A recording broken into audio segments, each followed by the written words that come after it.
السلام علیکم دوستوں، آج کی اس ویڈیو میں ہم لوگ رسول اللہ صلی اللہ علیہ وسلم کے قصے کو شروع کریں گے۔ رسول اللہ صلی اللہ علیہ وسلم کی ولادت 22 اپریل 571 عیسوی بروز پیر مطلب منڈے کو 4:53 پر ہوئی۔ یہ وہ وقت ہوتا ہے جب رات ختم ہوتی ہے اور دن کی شروعات ہو رہی ہوتی ہے۔ اگر نبی صلی اللہ علیہ وسلم رات میں پیدا ہوتے تو رات قیامت تک دن کو طعنہ دیتی کہ نبی صلی اللہ علیہ وسلم کی پیدائش میری موجودگی میں ہوئی، یا دن کو ہمیشہ کے لیے ختم کر دیا جاتا۔ اگر نبی صلی اللہ علیہ وسلم کی پیدائش دن میں ہوتی تو قیامت تک دن رات کو طعنہ دیتی رہتی کہ دیکھو نبی صلی اللہ علیہ وسلم کی پیدائش میری موجودگی میں ہوئی، اور رات کو ہمیشہ کے لیے ختم کر دیا جاتا۔ لیکن اللہ کو دن اور رات دونوں کو قیامت تک باقی رکھنا تھا، اس لیے آپ صلی اللہ علیہ وسلم کی پیدائش اس وقت کی جب دن اور رات دونوں موجود ہوتے ہیں۔ آپ صلی اللہ علیہ وسلم کی پیدائش عرب کے شہر مکہ کے قبیلے قریش کے معزز خاندان بنو ہاشم کے گھر ہوئی۔ عربی کیلنڈر میں ولادت کی تاریخ میں اختلاف ہے، کہیں پر آیا ہے 8، کہیں پر 9، کہیں پر 10 یا پھر 12 ربیع الاول آیا ہے، لیکن 12 ربیع الاول پر زیادہ تر علماء متفق ہیں، مطلب وہ ایگری ہیں 12 ربیع الاول پر۔ آپ صلی اللہ علیہ وسلم کی ولادت سے کچھ مہینے پہلے آپ صلی اللہ علیہ وسلم کے والد جن کا نام عبداللہ تھا ان کی وفات ہو گئی تھی۔ جس سال آپ صلی اللہ علیہ وسلم پیدا ہوئے اس سال کو عام الفیل کہا جاتا ہے، کیونکہ اس سال یمن سے ایک لشکر کعبہ کو ڈھانے کے لیے ہاتھیوں کے ساتھ آیا تھا، جس پر اللہ کا قہر نازل ہوا اور وہ لشکر تباہ و برباد ہو گیا۔ عربی میں ہاتھی کو فیل کہتے ہیں اور سال کو عام کہتے ہیں۔ جب آپ صلی اللہ علیہ وسلم پیدا ہوئے تو آپ صلی اللہ علیہ وسلم سجدے کی حالت میں تھے۔ آپ صلی اللہ علیہ وسلم کی والدہ جن کا نام بی بی آمنہ تھا، وہ دیکھتی ہیں کہ آپ صلی اللہ علیہ وسلم کے جسم پر بالکل بھی گندگی نہیں ہے۔ وہ اور غور سے دیکھتی ہیں کہ آپ صلی اللہ علیہ وسلم مختون تھے، مطلب آپ صلی اللہ علیہ وسلم کا ختنہ پہلے سے ہوا تھا۔ وہ کہتی ہیں بہت ہی عجیب بچہ ہے یہ۔ آپ صلی اللہ علیہ وسلم کی پیدائش جب ہوئی تب کعبہ میں 360 بت رکھے ہوئے تھے۔ اچانک کعبہ کے اندر دھول اڑنے لگتی ہے اور جو سب سے بڑا بت رہتا ہے وہ منہ کے بل گر پڑتا ہے۔ اب ان بتوں کی جھوٹی خدائی کی مدت ختم ہو گئی تھی، اور فارس مطلب ایران کے آتش کدہ میں جس میں صدیوں سے آگ جل رہی تھی اس کی دیوار ٹوٹ جاتی ہے اور آگ بجھ جاتی ہے۔ بی بی آمنہ نبی صلی اللہ علیہ وسلم جو اسی وقت پیدا ہوئے تھے ان کو بدروحوں سے یا کسی جادو وغیرہ سے، تاکہ کوئی بدروح جو دن کے وقت گزر رہی وہ بچے کو نہ دیکھ لے، وہ نبی صلی اللہ علیہ وسلم کو ایک برتن جس میں بہت سارے سوراخ ہوتے تھے اس سے ڈھک دیتی ہیں، لیکن وہ برتن اسی وقت ٹوٹ پڑتا ہے۔ بی بی آمنہ حیران رہتی ہیں کہ جب سے نبی صلی اللہ علیہ وسلم کی پیدائش ہوئی ہے تب سے معجزات ہی ظاہر ہو رہے ہیں۔ صبح ہوتی ہے تو ایک یہودی عالم مکہ میں داخل ہوتا ہے اور جو لوگ دکھائی دیتے ہیں ان سے پوچھتا ہے کہ آج کوئی بچہ پیدا ہوا ہے کیا؟ جن لوگوں کو پتہ نہیں تھا وہ بول دیتے تھے ہمیں نہیں پتہ۔ ایک آدمی اس کو بتاتا ہے کہ ہاں ہوا ہے، تو عالم پھر اس سے پوچھتا ہے کہ کیا وہ یتیم ہے؟ تو اس کو جواب ملتا ہے نہیں۔ تو عالم دوسرے لوگوں سے پوچھتا ہے کہ کیا کوئی ایسا بچہ آج پیدا ہوا ہے جو یتیم ہو؟ تو کچھ لوگ بتاتے ہیں کہ ہاں عبد المطلب کے گھر ان کا پوتا پیدا ہوا ہے۔ وہ عالم کہتا ہے کہ مجھے فوراً اس بچے کے پاس لے چلو۔ جب وہ یہودی عالم نبی صلی اللہ علیہ وسلم کو غور سے دیکھتا ہے تو وہ یہ چلا کر بے ہوش ہو جاتا ہے کہ اللہ تو نے بے شمار انبیاء کو بنی اسرائیل میں بھیجا، لیکن آخری نبی کو عربوں کے درمیان کیوں پیدا کیا ہے؟ یہی اصل وجہ ہے یہود کی اسلام سے دشمنی کے پیچھے، اسی وجہ سے یہودی اسلام کو پسند نہیں کرتے۔ سورہ بقرہ میں اللہ تعالیٰ اپنے نبی سے ارشاد فرماتا ہے کہ عیسائی اور یہودی آپ سے کبھی راضی نہیں ہوں گے جب تک وہ آپ کی کتاب اپنے مذہب کے مطابق نہ پالیں۔ ان سے کہہ دیں سیدھا راستہ صرف اللہ کا راستہ ہے۔ نبی صلی اللہ علیہ وسلم کو ان کی والدہ نے احمد نام دیا اور ان کے دادا جن کا نام عبد المطلب تھا انہوں نے محمد دیا، اس لیے آپ صلی اللہ علیہ وسلم کے محمد اور احمد 2 نام تھے۔ مالدار عربوں میں یہ رواج عام تھا کہ وہ اپنے بچوں کو اچھی صحت اور تندرستی کے لیے دیہاتوں میں بھیج دیا کرتے تھے تاکہ بچے شہر سے دور کھلی آب و ہوا میں پرورش پا سکیں۔ ہر سال مکہ میں دائیاں آتی تھیں اور بچوں کو اپنے ساتھ لے کر جاتی تھیں۔ وہ عورتیں بچوں کی پرورش کرتی تھیں اور بعد میں جب ان بچوں کو ان کے والدین کو واپس کرتی تھیں تو ان کے والد ان عورتوں کو بہت زیادہ انعام اور پیسے دیتے تھے۔ وہ عورتیں اس سال جس سال نبی صلی اللہ علیہ وسلم پیدا ہوئے مکہ آئیں۔ حضور صلی اللہ علیہ وسلم یتیم تھے۔ حضور صلی اللہ علیہ وسلم کی والدہ بی بی آمنہ اپنے بچے حضرت محمد صلی اللہ علیہ وسلم کو قبیلہ بنو سعد کی کسی دائی کو دینا چاہتی تھیں۔ بچوں کی پرورش میں یہ قبیلہ بہت مشہور تھا۔ قبیلہ بنو سعد کی تمام دائیوں نے بچے گود لے لیے، صرف حلیمہ سعدیہ باقی رہ گئی تھیں۔ حضور صلی اللہ علیہ وسلم کے والد زندہ نہیں تھے، اس لیے کسی دائی نے آپ کو گود نہیں لیا، کیونکہ سب کا خیال تھا کہ انہیں انعام کون دے گا۔ جب حلیمہ سعدیہ کو کوئی بچہ نہ ملا تو ان کو خالی ہاتھ جانا اچھا نہیں لگا، اس لیے وہ بی بی آمنہ کے پاس گئیں اور حضرت محمد صلی اللہ علیہ وسلم کو گود لے لیا۔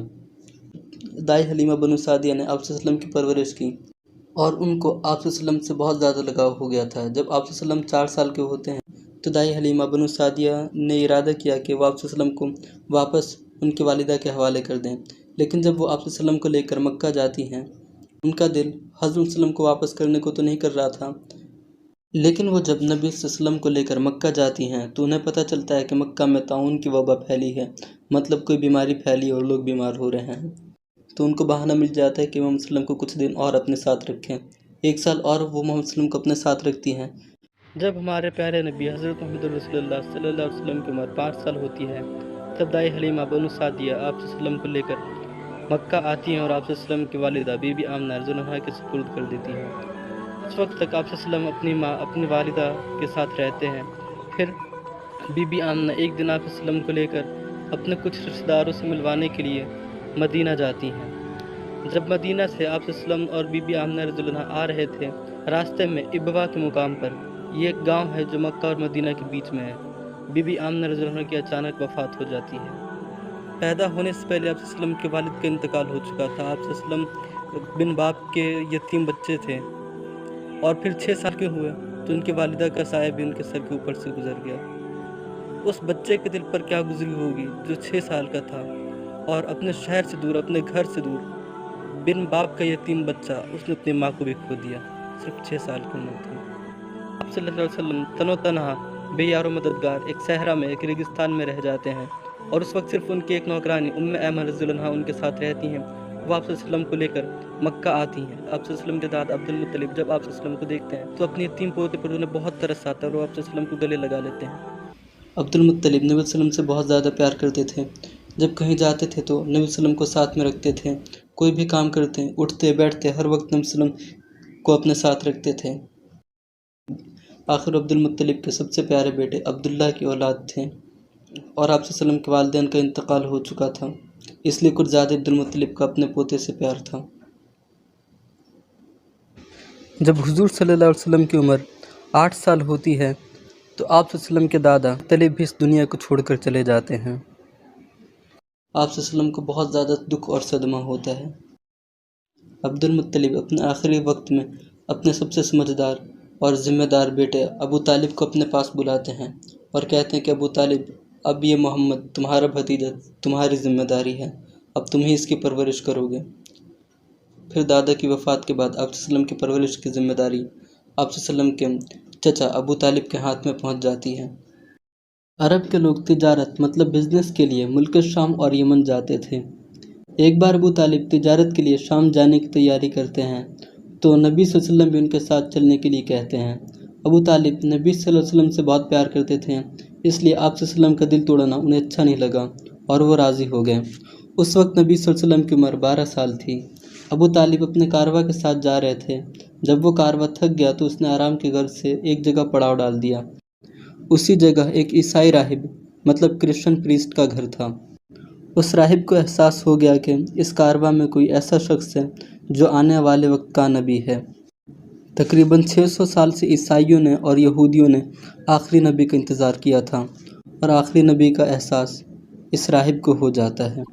اس نے کھانا بنایا اور جتنے بھی لوگ تھے سب کو کھانے پر دعوت دیا۔ رسول صلی اللہ علیہ وسلم اس وقت چھوٹے تھے، اس لیے لوگوں نے ان کو اونٹوں کا خیال رکھنے کے لیے اونٹوں کے پاس بٹھایا تھا۔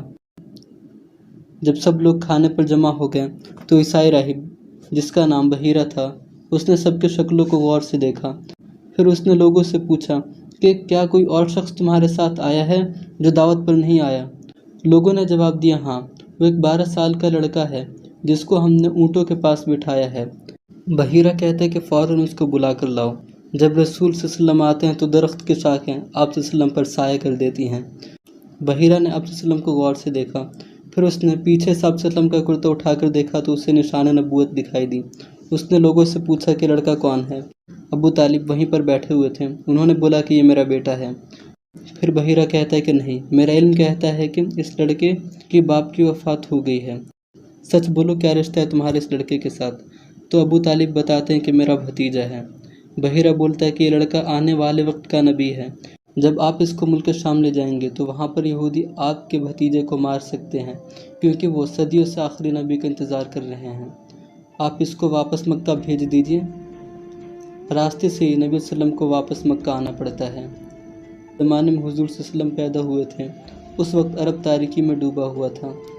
عرب کے لوگ چھوٹی چھوٹی باتوں کی وجہ سے آپس میں لڑ جاتے تھے، اور ان جنگوں میں بہت سارے مرد مارے جاتے تھے، جس کی وجہ سے عرب میں بغیر باپ کے یتیم بچے بہت تھے، اور جو یتیم تھے ان کو پوچھنے والا کوئی نہیں تھا۔ امیر اور طاقتور لوگ ان کی زمین جائیداد کو ہڑپ جاتے تھے اور طرح طرح سے ان کو پریشان کرتے تھے۔ ہر طرف فتنہ فساد ہر وقت برپا رہتا تھا، لیکن مکہ میں کچھ لوگ ایسے بھی تھے جنہیں ان مظلوموں پر ترس آتا تھا۔ ایک بار کچھ لوگوں نے جمع ہو کر ایک معاہدہ مطلب ایگریمنٹ کیا کہ اب وہ لوگ مظلوموں کا ساتھ دیں گے اور جو ظلم کرے گا اس کو روکیں گے۔ نبی صلی اللہ علیہ وسلم کی عمر اس وقت زیادہ تو نہیں تھی، لیکن آپ صلی اللہ علیہ وسلم سمجھدار بہت تھے، اس لیے لوگ آپ صلی اللہ علیہ وسلم سے مشورہ لیا کرتے تھے۔ اس معاہدے میں آپ صلی اللہ علیہ وسلم بھی شامل ہوئے۔ اس معاہدے کا نام حلف الفضول تھا، مطلب فضل والوں کا معاہدہ۔ نبی صلی اللہ علیہ وسلم ہمیشہ سچ بولتے تھے، اس لیے مکہ کے لوگ آپ صلی اللہ علیہ وسلم کو صادق کہتے تھے، اور آپ صلی اللہ علیہ وسلم بہت ایماندار تھے، اس لیے وہ لوگ آپ صلی اللہ علیہ وسلم کو امین بھی کہتے تھے۔ مکہ کے لوگ آپ صلی اللہ علیہ وسلم پر بہت زیادہ اعتبار کرتے تھے، اس لیے وہ لوگ آپ صلی اللہ علیہ وسلم کے پاس اپنا قیمتی سامان امانت کے طور پر رکھواتے تھے۔ آج کے اس ویڈیو میں اتنا ہی، آگے کے قصے کو ہم دوسرے پارٹ میں جاری کریں گے۔ تب تک کے لیے السلام علیکم۔